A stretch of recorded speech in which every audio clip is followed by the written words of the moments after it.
You're live.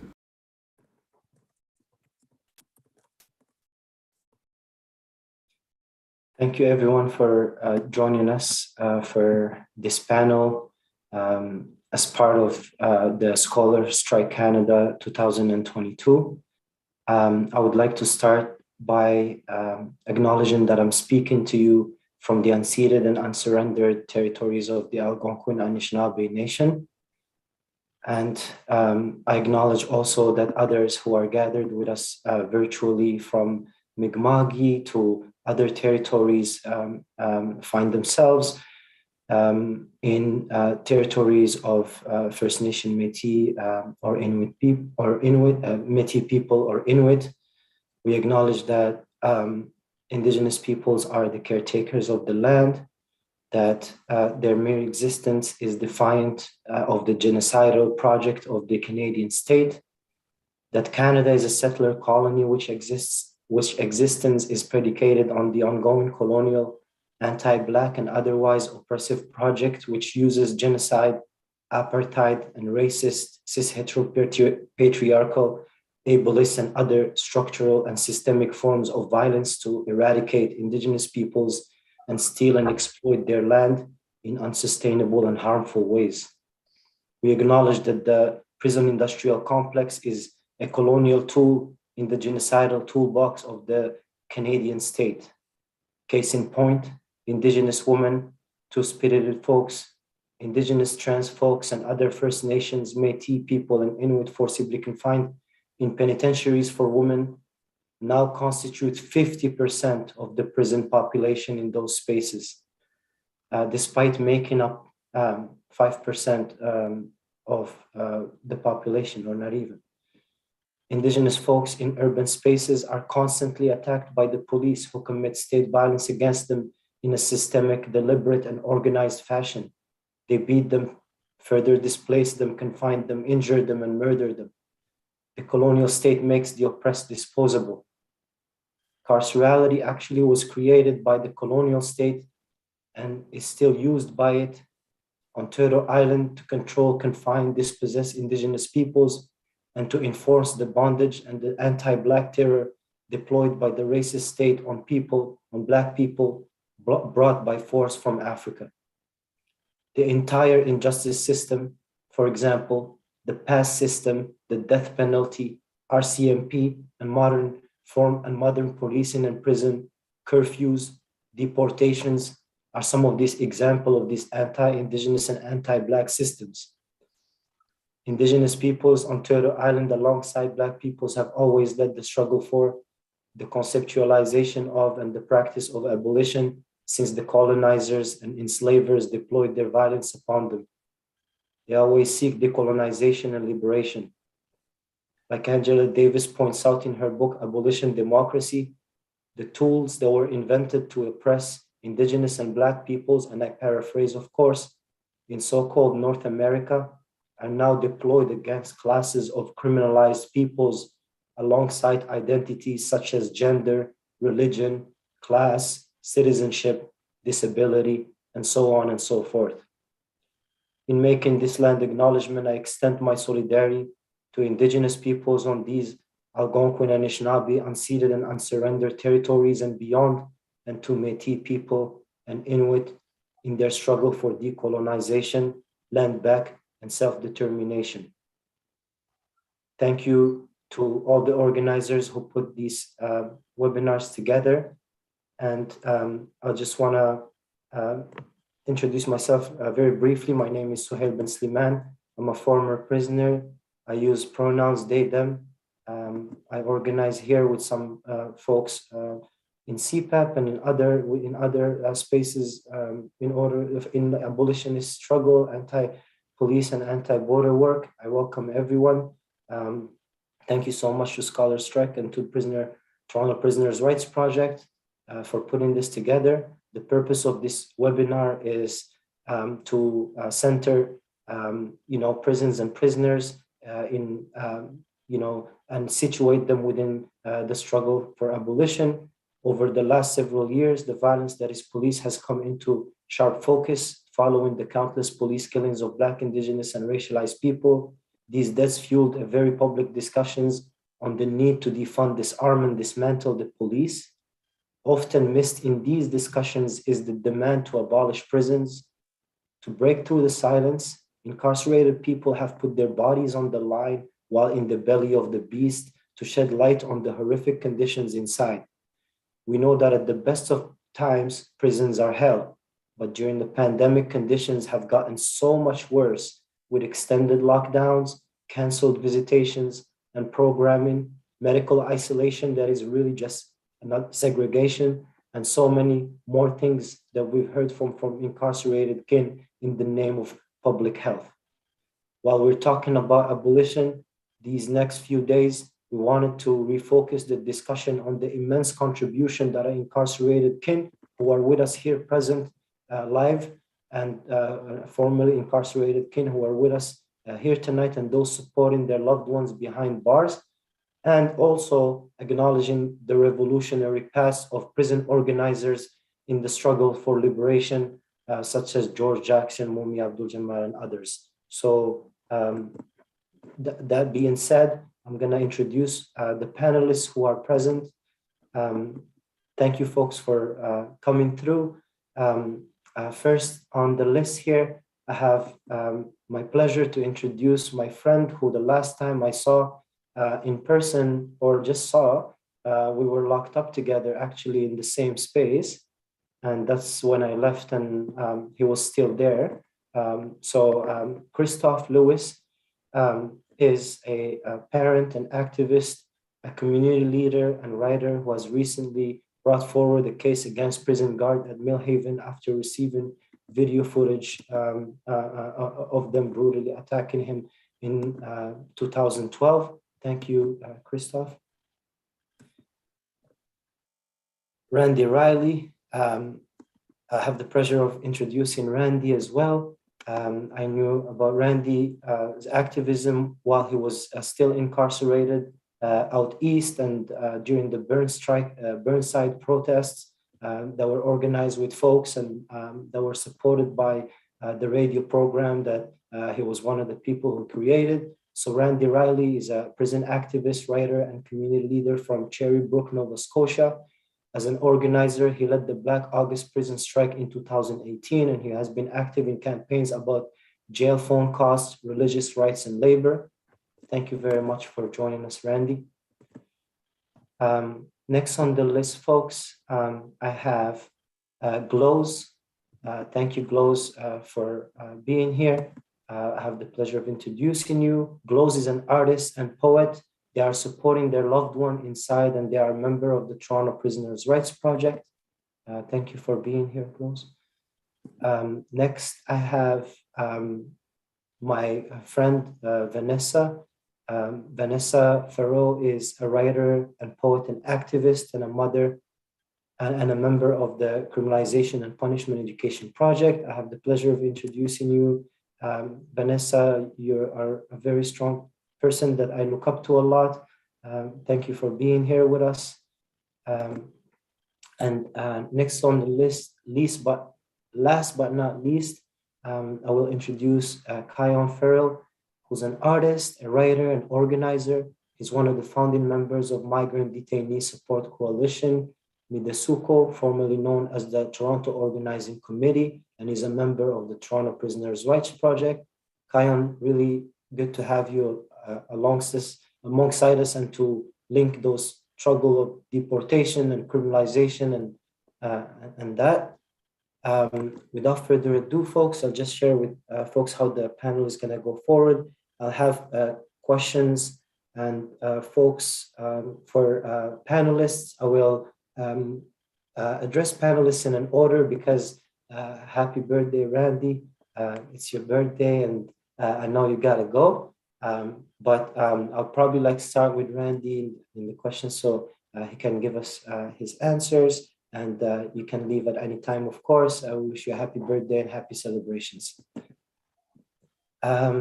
So a first question that I have here, it's just about COVID and the pandemic, and that we know from the countless stories that we've heard inside during this pandemic that the conditions have really gotten worse. Not that prison conditions were ever like good. I mean, like they can be better than other places, but can each of you start off by speaking about what it's been like inside throughout the pandemic, and how does that compare to what conditions inside were before the pandemic? I will start with you, Randy.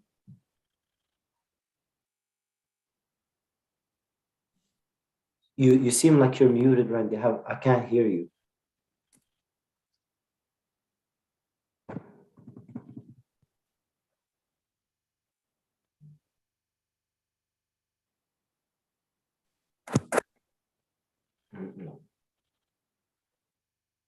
I have trouble, but I don't know if other folks have trouble hearing you. No, we can't hear you either. You're unmuted, but you might want to check your Zoom preferences and just check what mic is set on. You'll see speaker and microphone.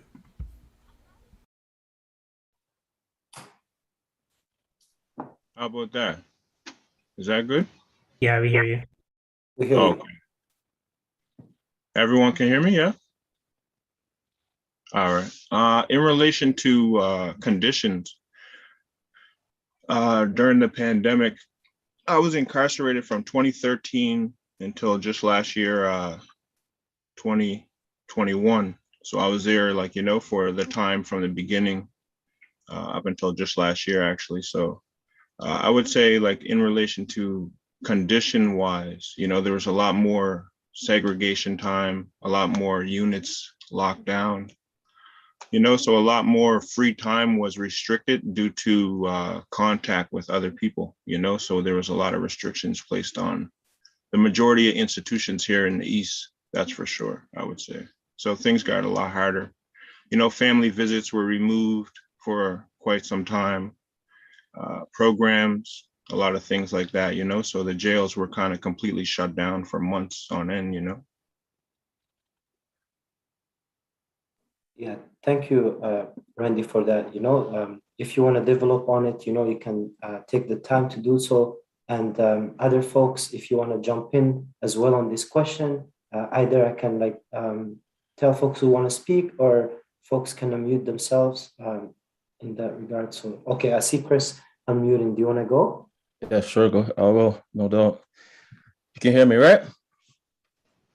First of all, thank y'all for letting me be a part of this panel. I appreciate it. I'm glad to be out here. I just came home November. I'm doing 12 years straight. So if I was to speak on how COVID exacerbated the whole prison situation, I would say prison just came to a complete halt. There was just no movement, nothing was going on. There was times when there was so much uncertainty as to whether you'd be able to even have an opportunity to get out, because as Randy was saying earlier, there was no programs, there was no escorted absences, unescorted, forget about that. There was just a lot of things that were missing from our day-to-day schedule or programming, as they want to call it, right? Conditioning, as they also call it. So it just really just shut everything down, and we couldn't do anything on our day-to-day. So you can't see any vision of where you want to go if you can't see nothing in sight, right? So it kind of put a damper on everybody's spirit, and everybody's just sitting around waiting for answers. So I could speak for myself, and I think everybody else on the panel would agree, especially those that were incarcerated, can say that you're just basically blind. Your parole officer is telling you that they don't really know what's going on, and your family's asking what's going on, your supporters are asking what's going on, and you can't even tell them anything because the people that are in charge of you don't even know what's going on. So it just really brought everything to a screeching halt. That's what I would say about the pandemic. Yeah, thank you for that, Christopher. And like you said, like the people who have you in there, they don't know what they're doing, and truly, like that applies about across the board. They just don't know what they're doing across of it. And yeah, like the point you touched on about the conditioning, like the programming as being like a form of conditioning, as people they're trying to mold you into something. Thank you for bringing that up. Anyone want to go next, or even like folks who haven't been incarcerated, who are on the panel, that have loved one inside, that like know like what's the difference, or folks who are hearing from people on the hotline or something like that. But yeah, whoever has to go next. Yeah, I'll go.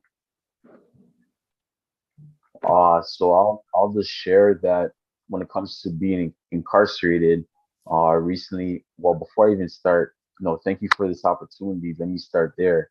I appreciate being a part of this panel discussion and being amongst my peers, similar folks that understand the struggle from inside and outside, and collectively with all the folks that are doing the work on behalf of everybody. But in terms of COVID conditions, I was just recently released, just in January, so I can definitely speak to the conditions that there is no real structure, is what it really boils down to. There's your days are unstructured, and you find yourself doing one of two things: either you're confined to your range, or if there's an actual outbreak in the institution, you're confined to your cell under medical isolation, which is essentially solitary confinement segregation. And you're released out of yourself for like a half an hour a day if it's on COVID outbreak. And that's even now. It used to be 20 minutes where you used to get out to make a phone call, shower, and you got to make food and do your laundry. But yet the COVID conditions were so bad, I would say, considering that guys are locked and cohabitating with other prisoners that are tested positive. So here they are saying in the community that they're taking steps to mitigate the spread of COVID, but yet within the institution, they're not actually moving and rearranging and separating guys positive and negative cases. So that's definitely an issue that was ongoing. I can't say that's been fixed, but in terms of program, I could definitely piggyback that, hey, you know what?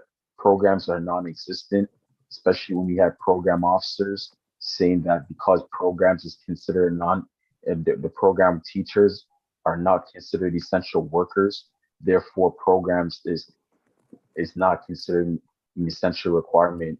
Or your parole officers, the flip side is your parole officers saying that programs is an essential requirement for parole or for transfer. The parole board is also saying that programs is an essential requirement to get parole, but yet you have program officers saying that they're not teaching and they're not on site on the premise because programs are considered non-essential. So which one is it? So these little, juxtapose, I'll say, is definitely problematic. Yeah. Thank you for that. And like even like Randy and everyone else was saying, like the ways into the prison became like very like much more restricted. And like, like you said, like programming is like essential for parole, but like people outside, they literally like made whole university courses about like engineering and everything available online. So like clearly like it shows that the state like claws back on prisoners at every chance it gets and takes away from them faster than it gives them anything. Thank you for those points.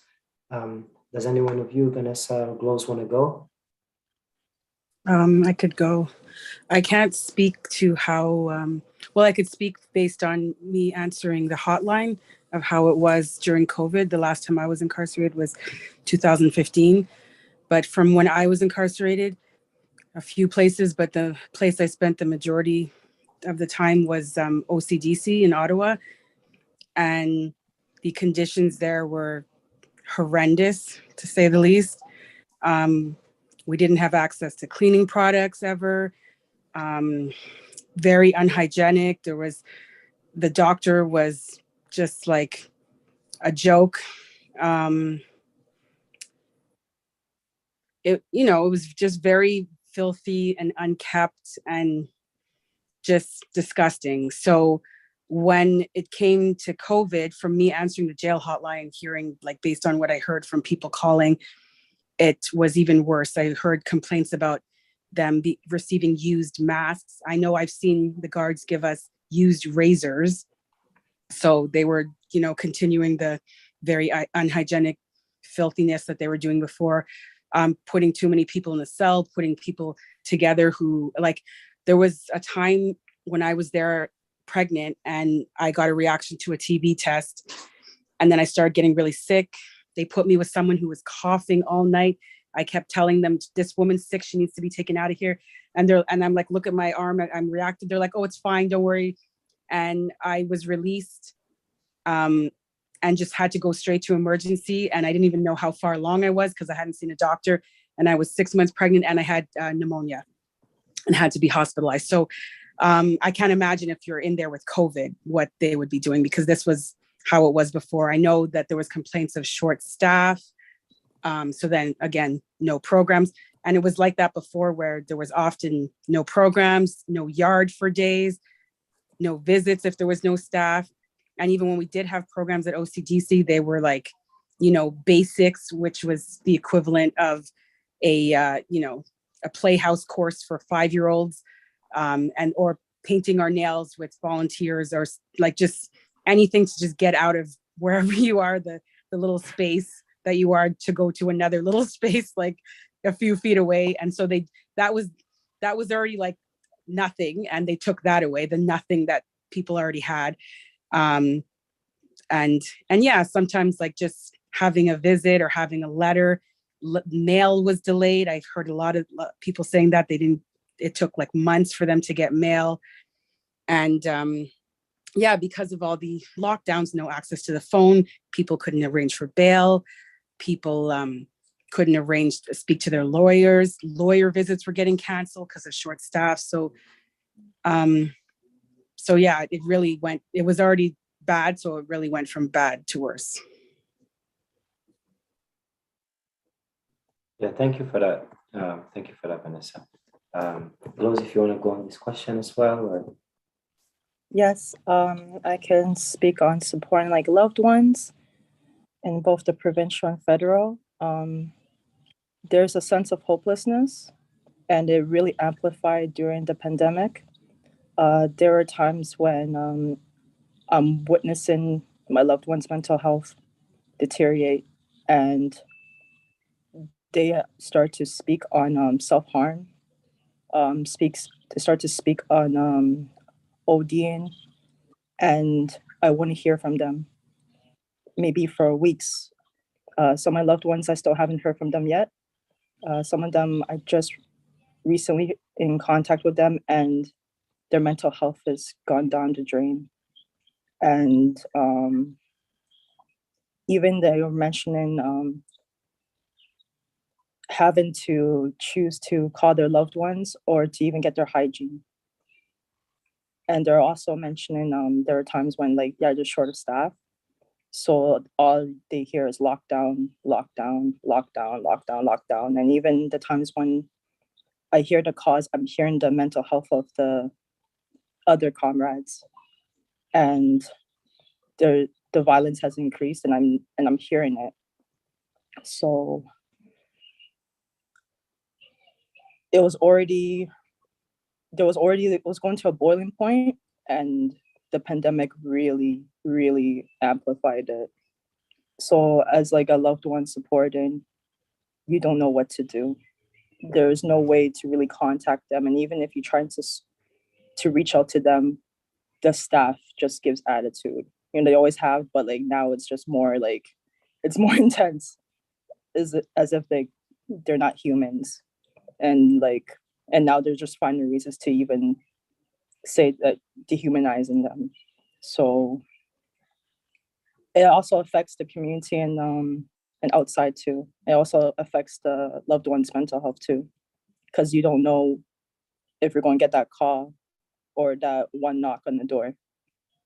So, yeah.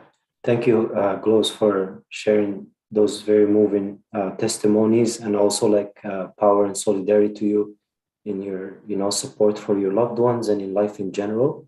And yeah, it affects carcerality affects our communities and hits us by some folks call it like a ricochet, like a rock that is going and just hitting and bouncing and hitting more people and affecting more people in our communities, and contributing to their breakdown. And hopefully we'll hold each other up, and one day we won't have to deal with this I think Christopher had a comment, and yeah, I think Christopher, I think Kion too had a comment, but your Yeah. hands I won't be too long. I just wanted to say we just have to keep in mind also that different institutions have different rules, right? Because they're governed differently. Even though they're all under the umbrella of CSC, you'll have one institution that allows certain things and another institution that doesn't. Because when I was there, when the pandemic just started, it came to a screeching halt right away, but certain institutions opened up faster than others. And you'd be hearing that certain people are having PFVs or regular visits, knowing that your institution is not having that. I know I can speak for myself. I end up having relationship problems because of the pandemic, because I wasn't able to see my significant other in person. And it just created a big divide. Prison was already difficult. It just made a situation that's already bad, really bad. You know what I'm saying? So I just wanted to put that out there because a lot of people think that everything is like global. I mean, each warden does their own thing and they do things in an arbitrary way. You know, they take on matters into their own hands and they decide to do things however they see fit. So I just wanted to make that a point too, because that's something that shouldn't be overlooked, you know? Yeah, thank you for that. Yeah, man. Yeah, If I go could ahead. add, I was at Atlantic Institution in Renouse, New Brunswick there, and I was the committee president for about a year and a half from 2019 to 2021. And there was a lot of issues, as you say, like within the institution when it comes to, hey, like, we got a neighboring institution that's allowing PFVs. Why aren't we opening up? And, we get hit with the issue or with the response of, it's depending on how each region is doing. So because I was in New Brunswick, actually, our institution did very well with a response. So I was there for distributing masks, making sure guys that were like, I was organizing to make sure our lockdowns made sure everyone got phone calls, and used the washroom, shower, stuff like that. So depending on the region, it seemed like a lot of the stonewalling we were getting was like, depending on how your region is doing is how you're going to open up. But I think a big effect for where I was, which was a maximum institution, is guys who are there, once you get classified as a medium prisoner, you want to cascade down as soon as possible. But because of, certain institutions not being opened up, now you're stuck in a max. You should be in a medium, things are more restricted, done differently. So it held up a lot on that. And the programming I also wanted to add was, guys who are looking to get out on parole, certain programs are mandatory. So for the last, let's say 2 years, some guys who are supposed to have been out are still inside based on the fact that they could not take programming to get out, so I know a lot of people are hurting over that, those inside and loved ones on the out too. So I just wanted to put that in there. Thank you so much, Randy. Kion, do you want to go? Yeah, so I just want to, touch base on some like the issues around cleaning because that's definitely a major factor.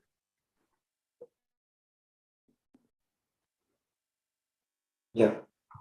Can you hear me? Yep.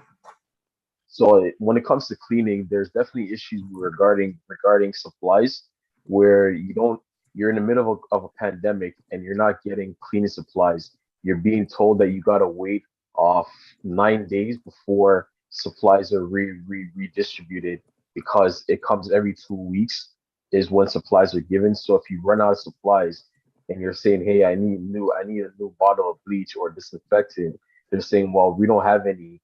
You're gonna have to wait. You shouldn't have used it up. You should have been ration. You should have rationed your supply a lot better or a lot better. Like for example, our showers, that used to be something that you can do on a clean your showers on a regular basis, first thing in the morning. But then with COVID and lockdown, showers are going on unclean. And one of the things that had to be done was get bleach, put in the spray bottle, and hang it in the showers. Therefore, at least this is what my range had to do in order to at least try to like mitigate, trying to have some form of cleanliness to the shower. So spray with a spray bottle of bleach in order to try to like, mitigate whatever the best we can. But at the same time, I also like to touch base on medical because that was definitely a major factor. one of the things in my institution that I was at, I was in reception, Joyceville, and I wasn't a committee member myself, but I was acting in partnership with committee members. Uh, and one of the things that became aware of was that they got rid of the doctors. There was no longer doctors at the actual Joyceville itself. It was a nurse practitioner. So when you're asking to see a doctor about your issue, there's no doctor on site, and there's also no medical services provided after 7. So if you want to see a healthcare worker after 7 o'clock, or if it's 11 a.m. at night and you need something medical related, or even if you have COVID issues related, well, one, you got to go to a video screen and do a teleconference over a video screen to have a doctor or a nurse practitioner assess you, and then you will be approved for an actual out to be taken to a hospital or not, or you will be told that you have to wait until the following day. So we're in the middle of a global pandemic, and we're saying that healthcare is a primary, thing that funding is being put towards, but yet there's no medical services after 7 p.m. across Ontario. That's ridiculous in the penitentiary setting. Yeah, so it's definitely frustrating. And then, of course, in terms of hopelessness, these are all factors that makes you think that it's hopeless. You can't seek medical care. You can't have cleaning supplies. You're in the middle of a pandemic. You can't have programming. So it does, dampen your spirit in terms of feeling hopeless. So I can definitely piggyback off what Glows was saying regarding her partner and what guys are going through on the inside. So yeah, for sure, I can agree. Thank you very much, Kyle. Thank you so much for those remarks.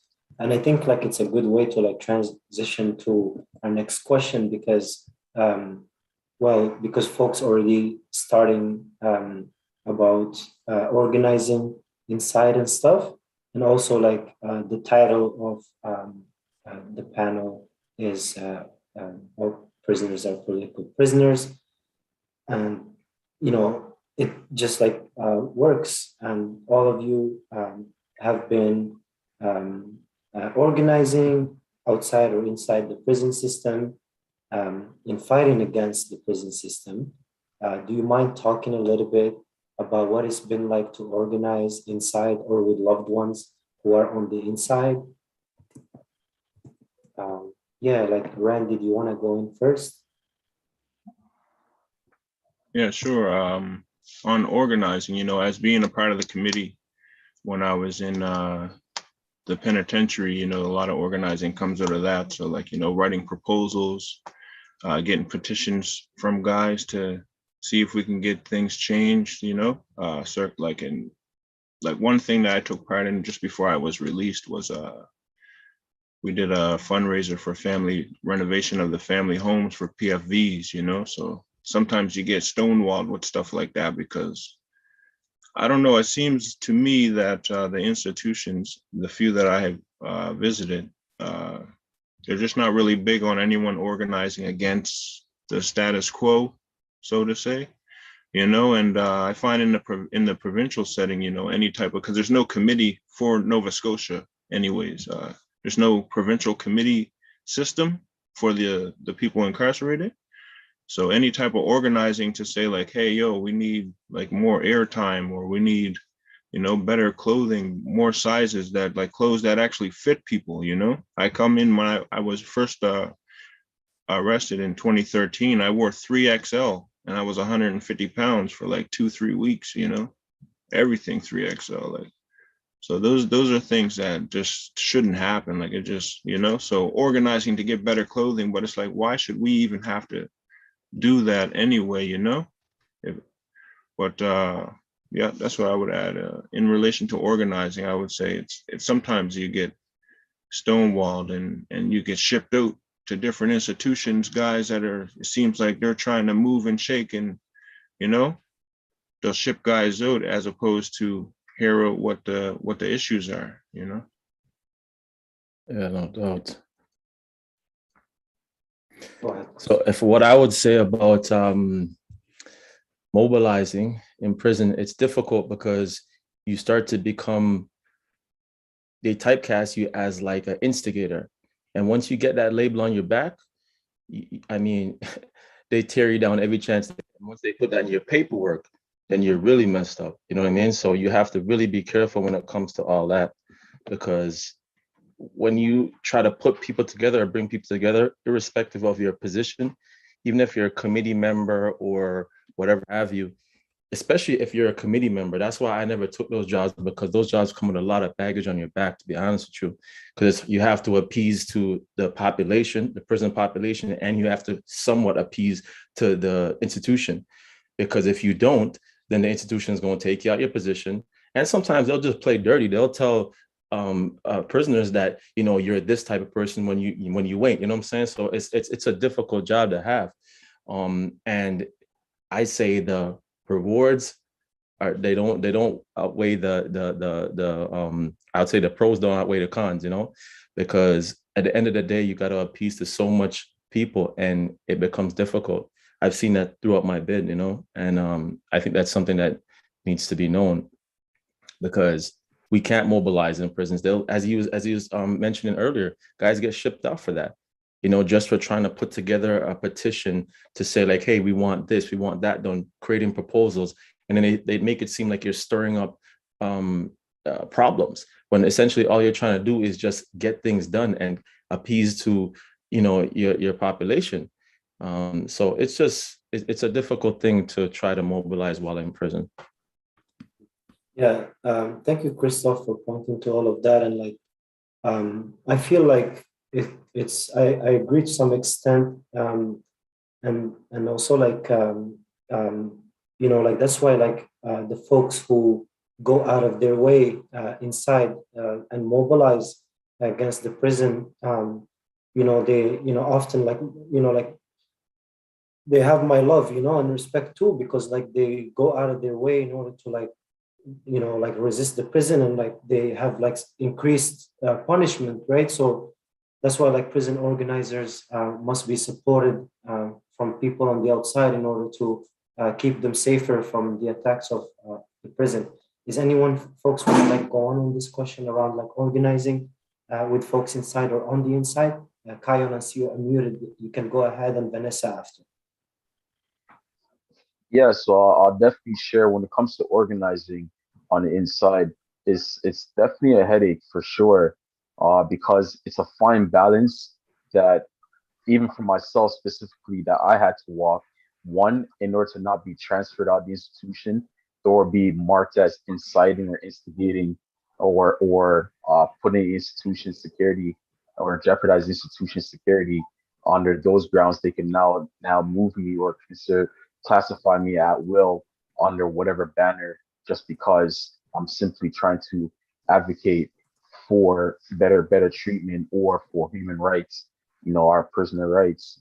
Uh, but of course, definitely more mobilizing guys through hunger strikes or through like creating newsletters or posting up letter flyers, almost like a bus flyer, a bus shelter example, where you put the clip-ons and you have the numbers and you rip it off if you want a number that or so essentially the issue, if it applies to you that that particular flyer is representing, then you can now take off one of the slips and it has a contact number for whatever particular issue. For example, there's doctors who are cutting back guys prescriptions without their consent, or like changing their medication to alternative medications because I guess there's a funding issue. One medication, which would be like a non-generic version, will be cheaper than the actual name brand product.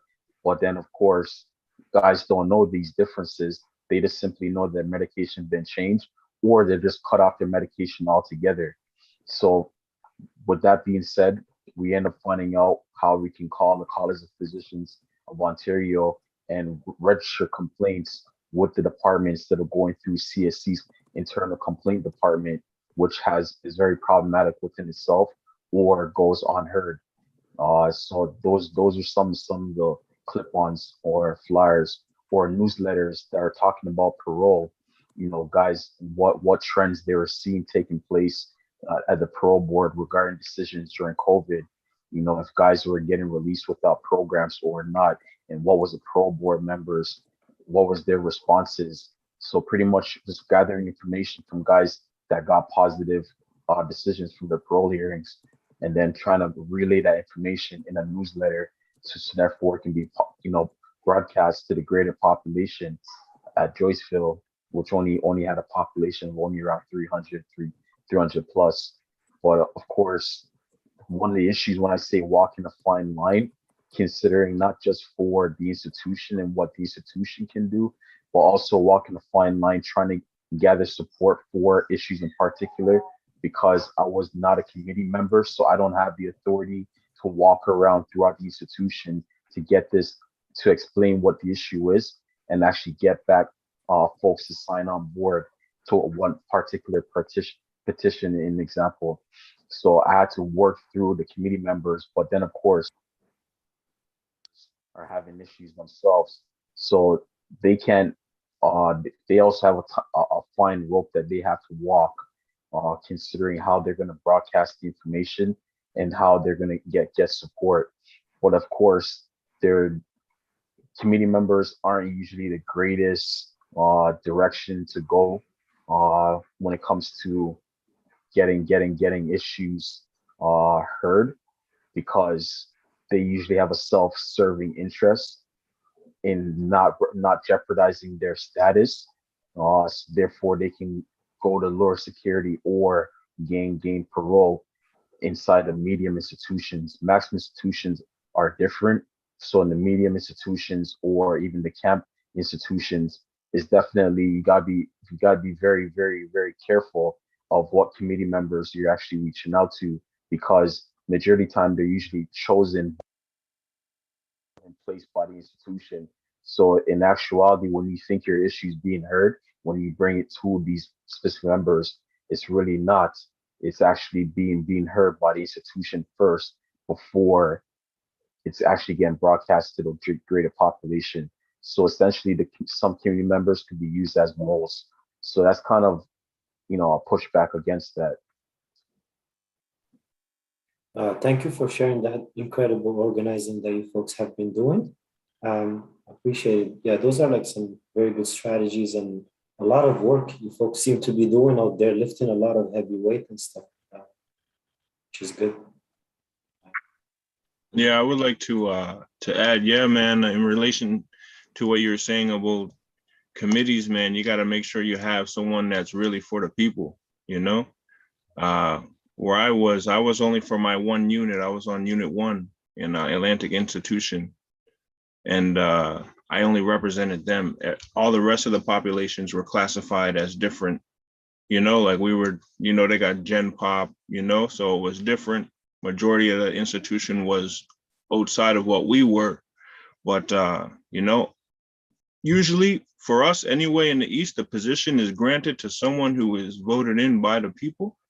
So, I mean, if you have a committee member who's not really known to the guys on the unit, you know, then I guess you could really have that issue. But I mean, in the role that I played, I mean, I feel like I kind of balanced it out, so to say, pretty evenly, where, you know, I just kept a respectful manner with, you know, the authorities and things of that matter when I had these certain meetings with them, and just relay the information back and be like, this is what we can do. You know, these are the things that just aren't negotiable, you know? So, yeah, man, as long as you, for us, you know, for committee member was pretty big. And before me, Atlantic Institution, there was a guy who was there for 2 years as a committee. But prior to that, I think the unit was like 10 to 12 years without even anyone in that position, just based on the fact that you can't be STG'd, you know, so you can't have any gang affiliation on your record if you want to take on that role. So they went without that for a minute. So I feel like I've kind of, I added a bit there. I feel like I did some good things before I got out. Absolutely. Thank you. Vanessa, you're going to jump on as well? Yeah, I could speak about the provincial institutions because I've never been to federal. Well, I know a lot of people who are in federal, but so I found like I was always very vocal, and whenever I would get vocal about the conditions, about the diet, about the no yard, a lot of things would start happening. I would, or the racism, the bullying, stuff like that. I would get my canteen sheets ripped up and say I didn't put canteen sheet in. I've been threatened by the warden to be transferred, to serve my whole sentence and not do 2/3. I've been put in SAG. At one point I was put in suicide watch because they said, because I refused to eat lunch, they said I was suicidal. They just made up anything to put me in on suicide watch, just because like everyone else said I was labeled like an instigator and a troublemaker for being vocal and standing up for our rights. Often when I would speak to the other incarcerated people about, banding together and standing up for our rights, everyone would be on board at first sometimes, but it's usually everyone's scared of the repercussions, or they feel like because we're incarcerated, we deserve it, because that's just what happens when you go to jail. Like a lot of people see it that way, like, well, we're in jail, so this is just what happens when you go to jail. Like they don't feel like they have rights, like, or they're not even aware that they have rights. When I was at a halfway house in Montreal, I was very vocal about the things that went on there, like the conditions. It was infested with bed bugs. I was at 2 different halfway houses that were infested with bed bugs. And when I became very vocal about it and started making phone calls and refusing to sleep on the mattress, I even like took the mattress and threw it in the hallway and said, I'm going to sleep on the floor. I was getting and then what happened in that mattress when you threw it when you went on the floor, when they were taking it out? Yeah, I don't know if you remember this story. I guess you do. So I was like 8 months pregnant, and I had my 12-year-old daughter with me at the time. And I'm like, my daughter had visible bites all over her arms and legs. So I threw the mattresses in the hallway, and I'm like, I'm not sleeping. They told me to spray them with bleach and just wipe them down and sleep on them. So I'm like, I'm not doing that. So my daughter helped one of the staff members carry it outside after they got permission from the head person at the halfway house that they could throw them out.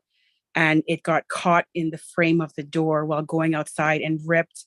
And the entire inside of the mattress, you couldn't even see the springs. All you saw was thousands, probably millions of bed bugs, to the point that my daughter ran across the street screaming. Then there was other issues there, where they were, accusing me of stuff that I didn't do. They let a registered sex offender / pedophile move into the halfway house while I had my daughter there with me, and didn't tell anybody until someone's social worker told them. And then when I tried to speak up about these things, like I said, I was an instigator, I was a troublemaker. And it got to a point where I was supposed to be doing 9 months of house arrest at that halfway house.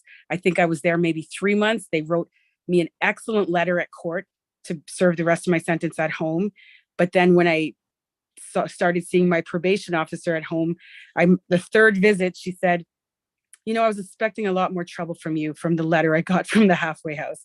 Like they spoke about me like I was just the worst possible person ever, because I stood up for my rights. And after I left that halfway house, they made a law that people can't be there with children anymore, which is very unfortunate, because a lot of people who are parents, they come out, and they don't have anyone to care for the children, or the children are in the system, and that's the only chance you have to have your children with you if you are forced to be there, especially when you're on house arrest and you have to be there 24 hours a day. So instead of changing, I can't speak of what the laws are now because I haven't checked lately, but that was in 2012. So instead of changing the rules and the way they dealt with people, instead they punished everybody after me by not allowing them to have their children there. So I thought that was very unfortunate and just disgusting that they couldn't just like be better people. Thank you for that, Vanessa. Yeah, like we lose everything faster than we gain it, and they take any opportunity to take everything away from us, and they keep doing it until we have like less and less things. Glows, do you have something to add about like organizing as a family member with folks inside? You'll get like the looks, you'll get the questions. For my loved ones who are wrongfully convicted, there's a tiny bit of sympathy, but then they'll still just be, at one point, they're like, when you're going to give up? They're already, they're a lost cause.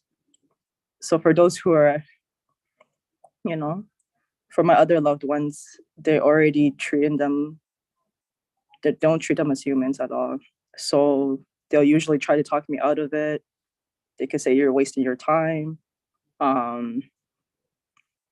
Just barely any support, or like they'll give you subliminal messages. Even in like outside world, even the community, they'll be like a label on top of my head just for standing up.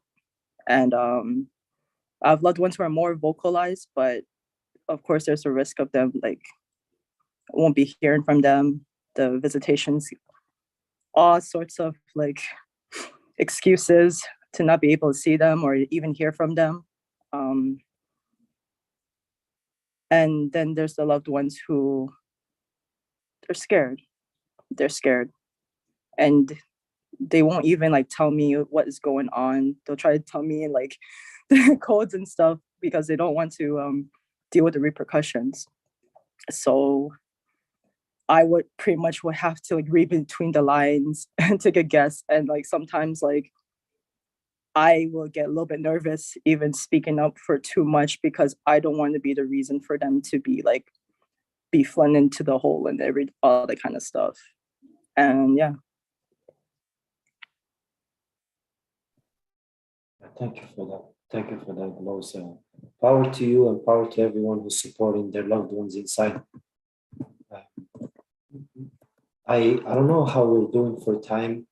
If there's some folks maybe that can tell me if we can still go on good for time. Okay, great. Thank you. 7:25. I think you were going to say something. Okay, sorry. Kion and then Christophe. No, I was just telling you it was 7:25. But okay. I do want to add something though, because at the end of the day, I know a lot of people, they ask this question just like, because you have returning citizens on the panel. That's what I refer to people that are coming home, and a lot of people ask the question, like, why y'all still worried about prison and all that kind of stuff if you're back in society? But I think it's fair to say, and I want to say this personally, I think everybody should know that just because you're released doesn't mean that you're free. You know what I'm saying?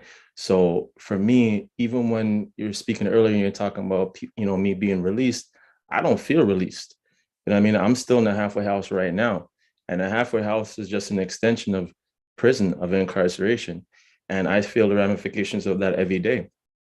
And I know people that are out on doing life sentences that are out on parole and been out on parole for 15, 20 years, and they still feel the ramifications of that, so I just want to make it clear that just because someone's released doesn't mean that you're free, you still got parole conditions, especially for long sentence and lifers, difficulties associated with the stigma that comes along with criminal records, employment, housing, police scrutiny, etc. And the big one for me is, I call it the PPTSD, which I refer to as post-prison traumatic stress disorder. That's a big issue. And I definitely, every time I go on lives or I speak at universities or whatever, and I write about it in my blog and stuff like that, I make sure I mention how the trauma has affected not just me, but my family as well. It's a real thing, you know what I mean? And I can see everybody here has been affected by it on some level, some more than others probably, right? But that's just something I wanted to put out there just in case we don't get the time to speak about it. Yeah. Thank you for putting that out there, homie, because you're right. I was arrested on the 31st, for no reason by the police and CBSA. They worked together to arrest me.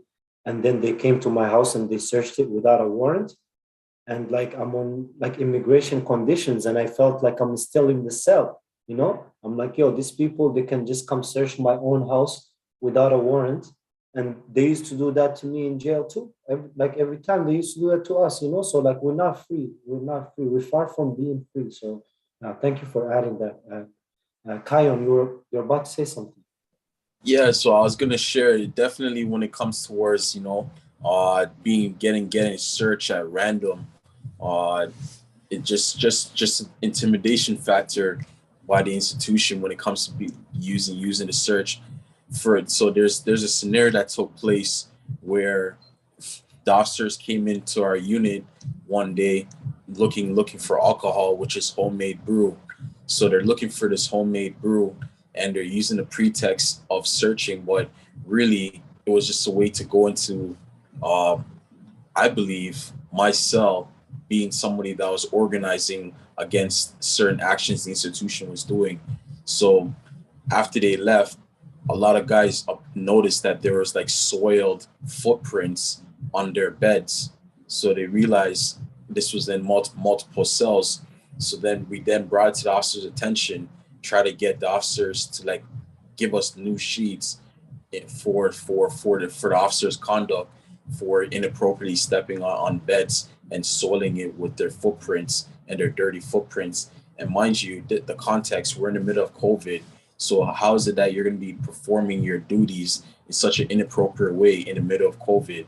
So to turn around, the officers told us that they'll speak to the manager. The manager gets involved. The correctional manager then provides us sheets. They said it was new, but when it showed up, it turned out to be used sheets. We asked where were these sheets from. It turned out to be from segregation. So segregation was shut down for almost like a year and a half. They weren't using the segregation. So these sheets have been sitting down there for however long period of time. And then when you actually open them up, they were more soiled with stains and ripped than the actual sheets that we originally had the issue with.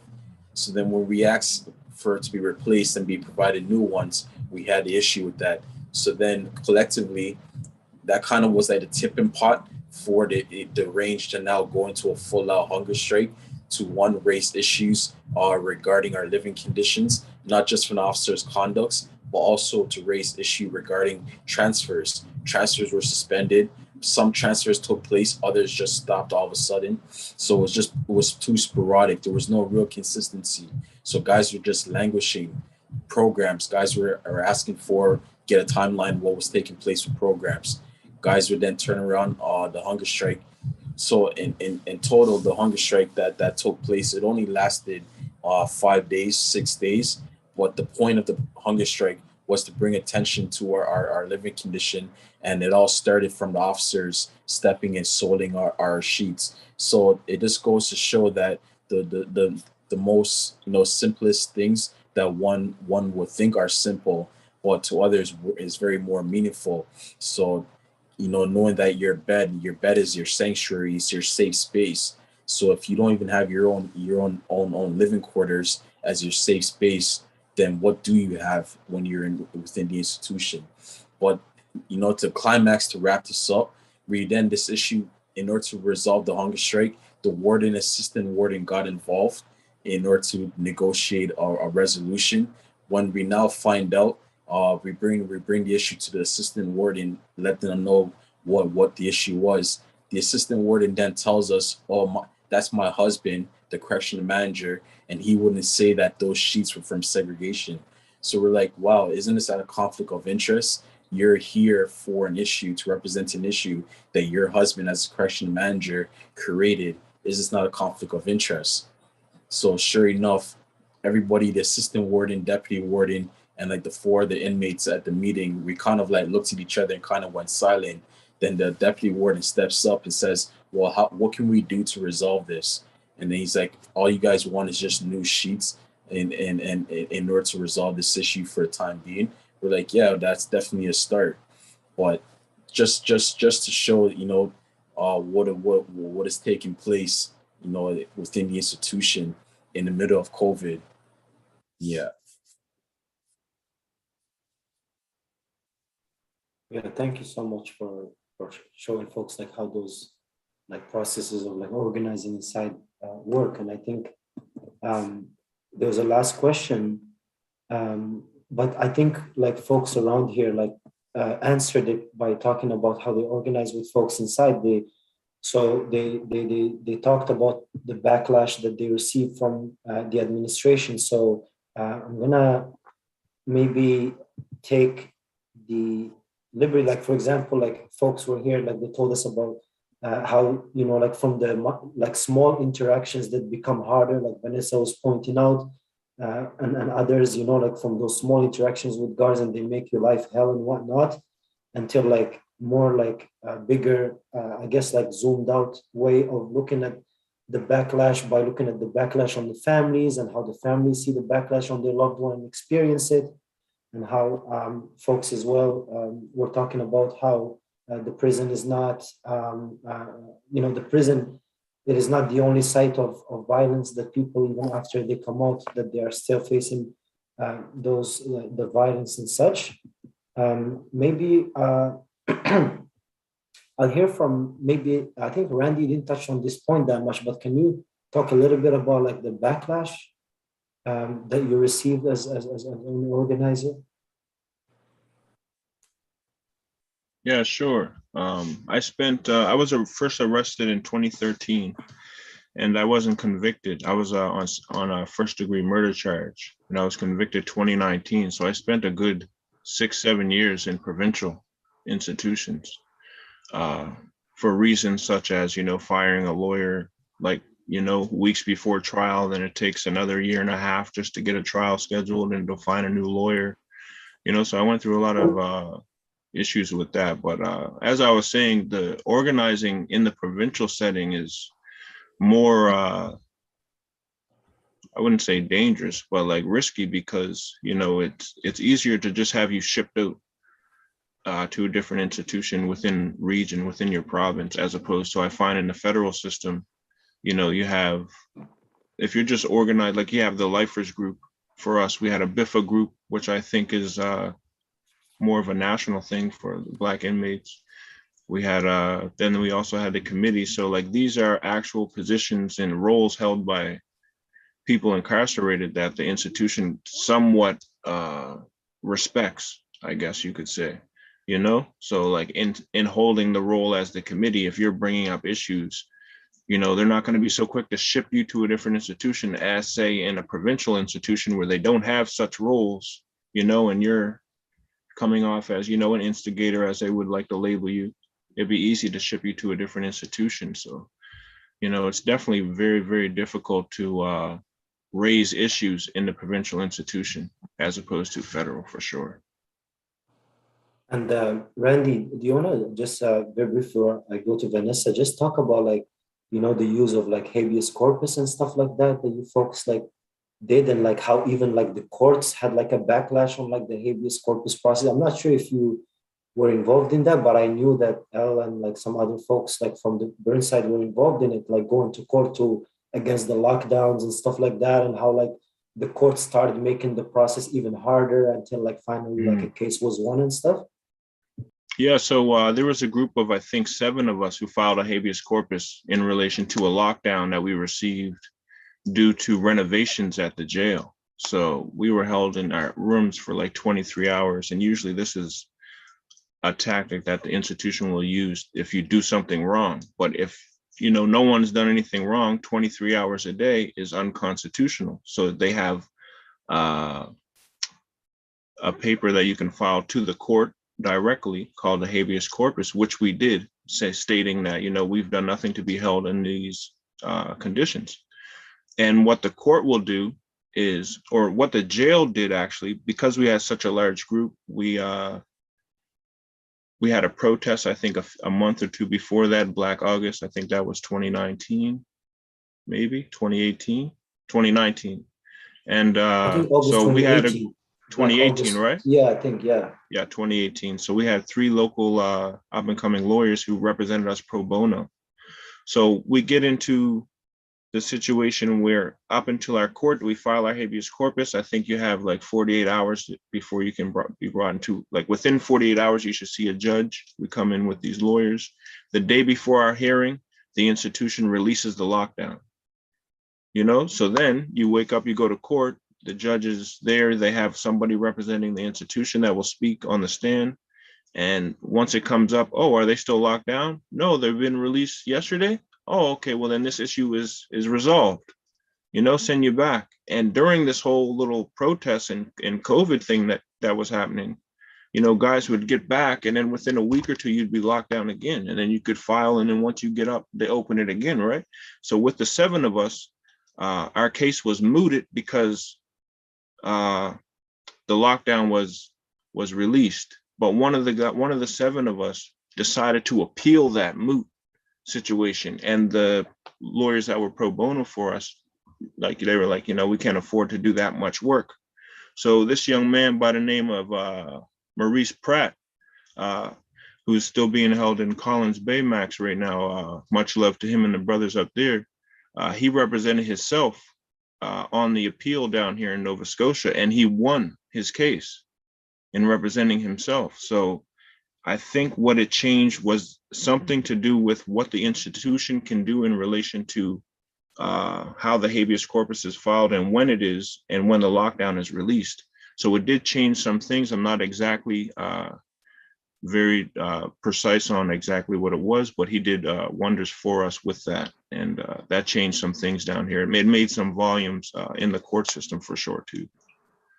Yeah, just like very briefly, like would it be accurate to say that case changed, like that the prison cannot defer anymore to that extent that they were to like prison authorities in order to like establish or like to have an understanding of the conditions inside? Was that the case? We would like to think that it would stop them from doing that, but it seems to have continued, So, I mean, he won his case, but at the same time, it's like, you got the institution and the court system and the police system, all these people are in cahoots. They all work together. So no matter what our argument is, at the end of the day, okay, we hear one case, yeah, valid, get them through, but the institution's still going to continue to do what they're doing. So it's still an uphill battle, but I mean, just to have one case come and highlight the issue for a moment it raises conversation, and it hopefully gets some people involved, Yeah, thank you for that.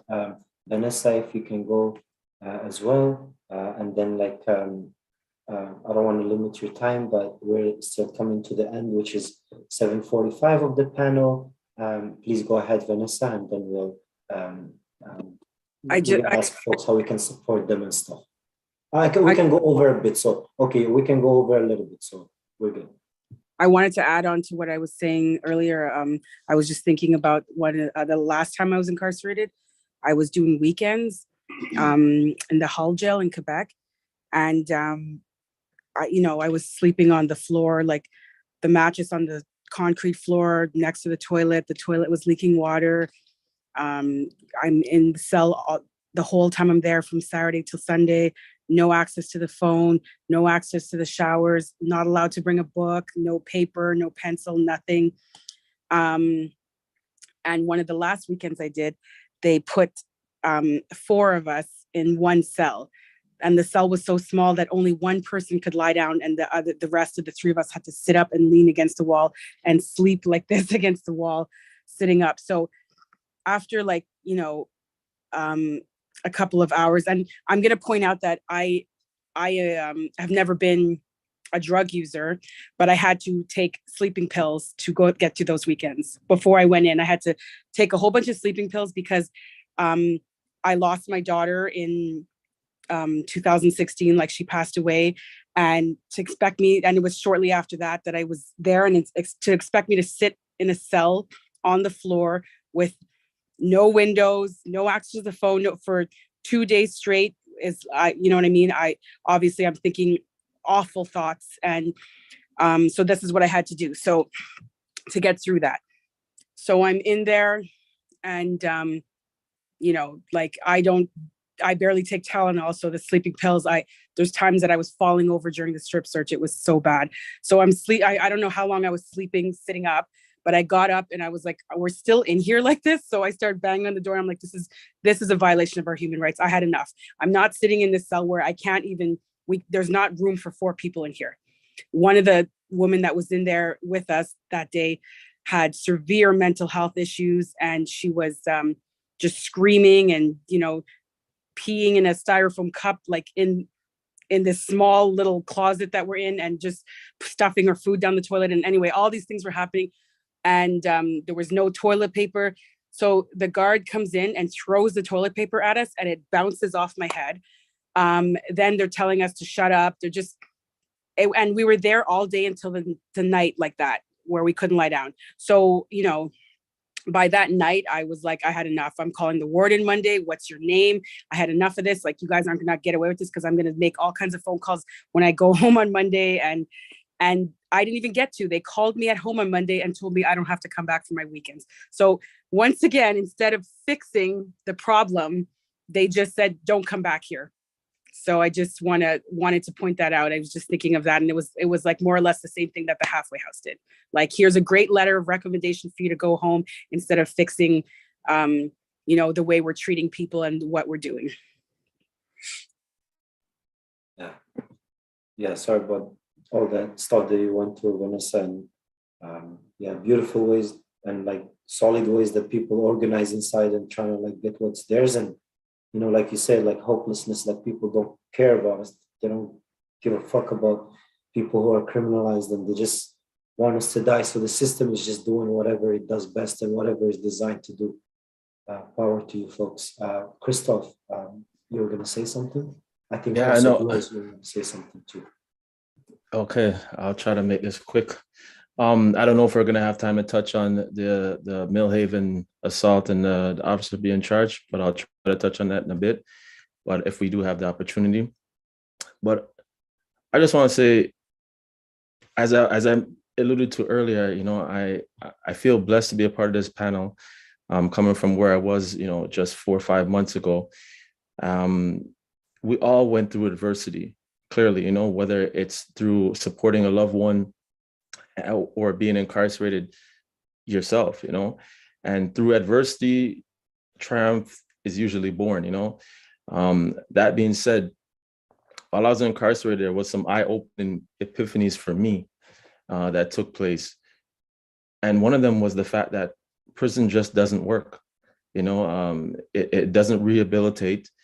And we're all taught from we're young to believe that, you know, the bad people go to prison, but we all know that's just not the facts. That's just ain't reality. You know what I mean? Sometimes they throw people in prison that are innocent. Sometimes they throw people in prison that don't get due process. You know what I'm saying? So at the end of the day, the prison system just does not work. The carceral system, the whole justice system doesn't work on a whole, which is why it needs to be broken down and rebuilt from the ground up to have a system that works for the people, with the people. And I think that's a real issue that we really need to push hard on.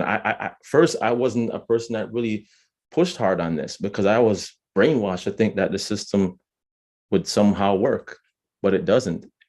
Actually, it works exactly how it was designed to work, to be quite frank. I want to make that clear too, because it's not that it doesn't work. It actually works exactly how they created it to work. So we'll get that out the bag as well. I don't know if Seal, do you think we're gonna have time to talk about how much time you think we have right now? We have like we're over time already.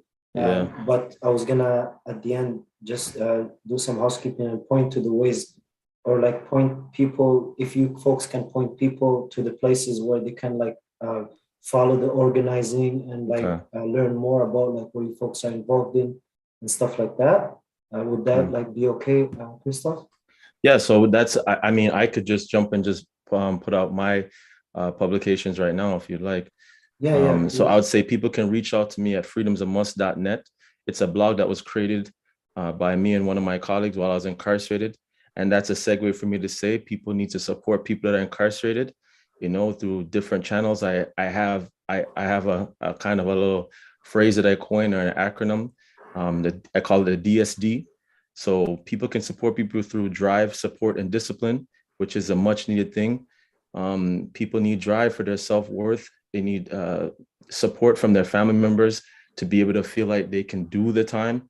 And they need discipline. So people can, when you're supporting an incarcerated person, you can help them to, whether it's eat well, to meditate, and different ways to motivate them, whether it's working out or whatever, right?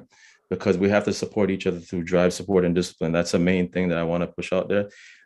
As you may know, some of you guys, you were alluding to it earlier, Sahil. This affects a lot of people, to be honest with you. It's a fact that, sorry, one second. It's a fact that prisoners are assaulted on a daily basis inside. I was assaulted in 2012, and it took me till 2019 to start actually gaining some momentum in terms of getting some actions done. And right now the processes are through the courts. It's a small victory, but I still don't feel like I'm victorious in any way. There was a guard that was charged in Millhaven. Out of 30 guards that were involved in the assault on me, only one was charged. And they charged them, as Randy was talking about earlier, they're all in cahoots. You know, the police, all the departments of the justice system, they charged this individual with assault with a weapon. And we know that that charge is not going to stick, but needless to say, an officer was charged. You guys can check it out on the blog. I wrote a statement of use, of the use of force. So freedomsofmonth.net, you guys can check it out there, and you can connect with me anytime after that. Thank you very much, Glows. Thank you very much, Christophe. I will move after that to Glows. I don't know if I saw your hand raising. Maybe I'm completely seeing things. My apologies if that's the case. But also, please, if you had that comment, please go ahead with it. But also, please let folks know how they can support you in whatever actions or whatever things that you're engaged in. This goes for the rest of the folks too. But please, Glows, go ahead. I recently became part of the Toronto Prisoners' Rights. So there's the hotline, the so many different stuff that's happening. The defense I can't pronounce right now, but you can always check out the Toronto Prisoners' Right with the prisoner emergency funds for more support and stuff. Personally, for myself, I recently started to push on the Let's Talk series on my Instagram lives, and I am interviewing individuals that are impacted by incarceration, not only to amplify their voices for the comrades inside and also outside, but also to talk about their dreams, their visions, and supporting their businesses, their entrepreneur. And also there is a growing exhibit that I'm trying to build. It's called The Human in Us All. And so you can always contact me on Instagram. It's kind of long, but it's g.l._glowz. And you could DM me, tell me your vision and goals. I already interviewed individuals who recently came out and have magazines, some are authors. There are comrades who are still inside that have clothing brands. They're just pushing it out. They're doing production. And just knowing that, dreams, you're loved. You're loved. I believe in you. And we're going to push it out. Thank you so much, Glows. I shared your IG too with Rajan. Hopefully we can put it up as well so folks can follow. I'm going to go with Randy next because just in case Randy needs to get it. Oh, Rajan got it up. Awesome. Randy, please go ahead. How can we support? Okay. As you guys may have caught from when I was speaking, I have an ongoing case. I was charged in 2013 with first-degree murder. I was convicted 2019 of second-degree murder wrongfully. I lost my provincial appeal in Nova Scotia and was granted my a retrial in Ottawa of 2020, sorry. So I was released March 22nd last year. I'm currently on bail, on house arrest. I have an ankle monitor that costs about $700 a month. And I'm currently waiting on June 2nd, which is a retrial on these same charges that I was already, that I've been going through this whole time. if anyone wants to support or follow me or find out more about my case, I have a website posted, www.whoisrandyriley.com, where you can find more details about the case and things that I have going on and coming up soon. Yeah, that's what I like to add. And I would like to commend everyone here who's also done time and is still, now that we're on the outside, as Chris said earlier, we're free, but we're not really free. So, some of us still have the possibility of returning, even in the face of injustice. So the fact that we have people such as yourselves that are out here that have personal experience trying to make things better and raise awareness, I commend you guys for that. Thank you very much, Randy. Please, folks, go check out the website and support Randy financially and whoever else you folks can. Is there like a link there like for financial support as well, Randy? Because you're saying that you had like high bills and I know you can't work. Is that something that's in there or?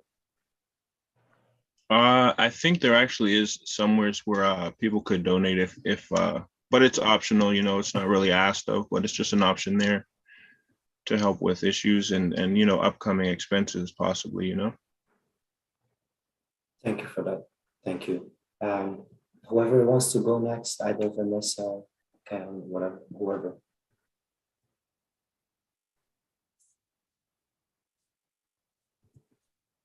Or maybe your organization's thing, whatever you folks want to share. Is he going first? Maybe. Maybe. Yeah, go ahead. Okay, sure. All right. So I'll just share that for me, folks can definitely support. One, they can follow me at my IG, which is Teams the Vibes. And definitely I've been organizing on trying to get prisons visitations reopened. So currently there's a petition that's going around regarding getting prisons and jails visitations reopened immediately to resume visits. Folks can find the link in the chat, or the link can also be on my IG page. But of course, I also have a chapbook that was printed originally in 2016 that's going to be reprinted. So folks can also find my chapbook regarding my compilation of poems that are out there, so they can get that. But definitely in terms of supporting the petition, signing the petition to get visitations reopened, because that's one of the greatest things right now that is needed across for support, is just getting guys in the institution to receive visits from their loved one supporters. Like, it's kind of pretty ridiculous that you got to sign up 30 days in advance. You got to sign up to be on a visitation list. And then you also got to book a visit 24 hours in advance. And then on top of that, you also need to turn around. What if your folks don't have a regular structured time to visit you? What if somebody just wants to be driving, it's like your friend is going from Toronto to Montreal, and within the midst of that, they say, hey, let me stop by and support visiting XYZ, my friend, but then turn around, they can't do that because of this pre-requirement to be on a visitor's list, and it's 24 hours in advance requirement. So definitely, one, to get visits restarted, and two, to do away with this prison pre-booking requirement policy that's in place. I think it's definitely a doable action, and it's something that I'd love to see folks become more aware of. And this is the way to support folks, definitely with folks' mental health. But yeah, thank you. Appreciate being on this panel, and thank you folks for hearing me out and for being a part of this space with such amazing other folks and supportive voices. Thank you very much for all of that. I hope folks follow along. Vanessa, please go ahead. Hi, I'm Vanessa. I work with Criminalization and Punishment Education Project. So you could support by donating for the hotline or for prisoner release packs and all the other things we do. And I also will be teaching a class with Capstone Canada to support incarcerated birthing people with my friend Adar, who is also has lived experience with incarceration. So you could find that at Capstone Canada if anyone who does birth work or anything and wants to know how you could support people who are incarcerated while during their pregnancy or afterwards. And you could find me on Instagram at Mother of Four Daughters. Yeah, thank you very much, Vanessa. Thank you, folks, for sharing all this knowledge with us today. Before we end, we have some important points that we have to address that folks in prison are always forgotten about, and whatever, regardless what happens, it gets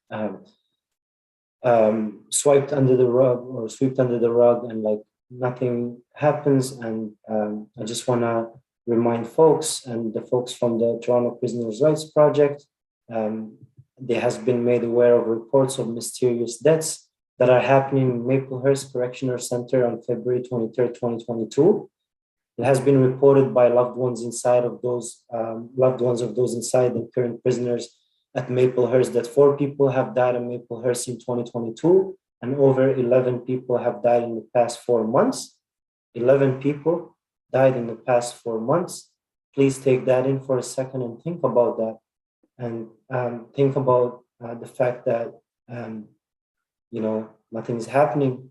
Nothing's happening publicly about that. Of course, other like the activists and the groups and the families are making that thing, but the lack of acknowledgement or awareness by the Ministry of the Solicitor General, provincial and federal governments, lawyers, and the media around COVID-19 related deaths and other deaths in custody is disturbing and unacceptable. We are asking folks to please use the link in the chat to send a message to Sylvia Jones, Doug Ford, and your MPP and the superintendent at Maplehurst. Use the template that is provided, and or send your own messages, but please use the link and support this action. It is unacceptable. People are dying inside and always dying inside. There is no natural death behind bar. So we shouldn't accept not even one death behind bar, let alone all these people who are dropping off like left, right, and center. I would like also point folks to donating to the Emergency Prisoner Support Fund, which shortly after the start of the pandemic, the Toronto Prisoner Rights Project and CPEP, they launched an emergency fund for prisoner. And as of January 2022, the fund has distributed $276,590 to 1,229 people. We received 1,300 applications from people still needing support. So that means still needing $292,435 to extend the money to all those folks who need it. Please use the link in the chat to support. Right now, the volunteers and comrades that manage the fund are planning for another relaunch of the fund, so they can continue to receive applications and get money out to our kin in a timely fashion. Please, folks, go ahead and do that. I would like to thank Réjean for putting a lot of this together, and the folks from the Prison Strike Canada 2022. And before we leave, I just want to remind folks that all prisoners are political prisoners, because the incarceration is linked to decisions, the political decisions that are made by carceral and other oppressive form of power. And that also we have to highlight how the state broke the spirits down of people inside from organizing. And that's why we also give a huge shout out to the folks who continue to organize on the inside, and after they get released, despite facing serious consequences for their organizing. As folks heard, people inside, they get punished all the time for organizing. We have to take that into consideration. People on the outside who are criminalized and who organize face increased risk of arrest, deportations, and so on and so forth. On that note, and also I want to remind folks that abolition, prisoners have a great contribution to add and to bring to abolitionist struggles because of the fact of the matter that they are one of the groups of people who suffer the most and more directly from carceral violence. Therefore, I think a world without prison should take into account the valuable inputs of criminalized peoples and their loved ones, and how to move past conflict and how to treat each other. And as we can see from the very beautiful people who are around this table tonight, it doesn't matter if you're a criminalized person, if you're disenfranchised, we actually come through for each other and organize in order to try to make each other's situation better. So the carceral system is not, it kills a lot of us, but it's not going to kill our spirits. And we're going to be here in solidarity. And I'm very grateful more and more people are coming together to address these issues.